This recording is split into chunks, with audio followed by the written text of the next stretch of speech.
বিশ্বাস? কোথায় আছো তুমি? এই তো বাসে। সাথে তুই? আমার সাথে ও মানুষ তুই আমার সাথে এত বড় বিশ্বাসঘাতকতা করতে পারলি? ছি সেদিন ছি। তোকে আমি নিজের বোন ভাবতাম।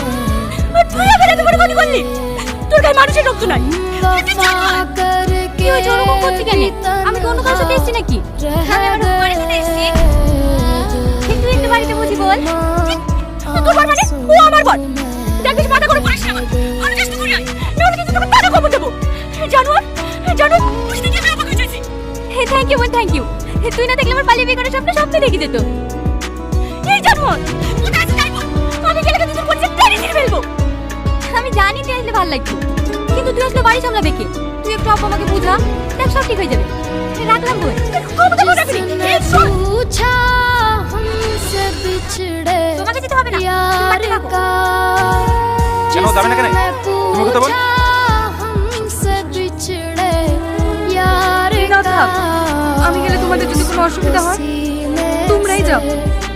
কিছু অসুবিধা হবে না, তুমি উঠো তো।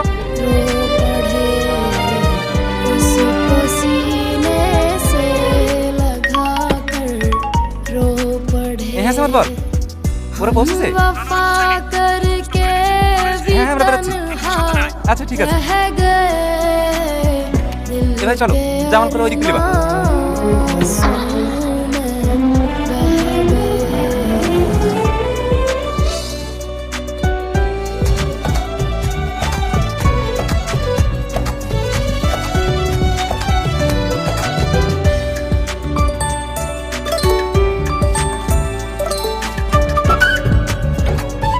এই শাড়িটা খুব সুন্দর।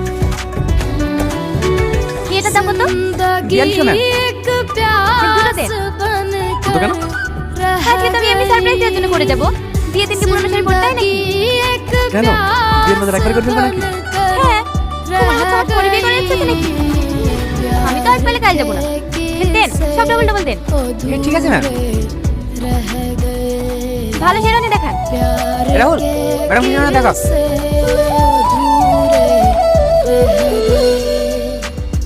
हम वफा करके भी तन्हा रह गए। কেমন লাগছে? খুব সুন্দর লাগছে। যাও এবার তুমি যাও। আমি? যাও।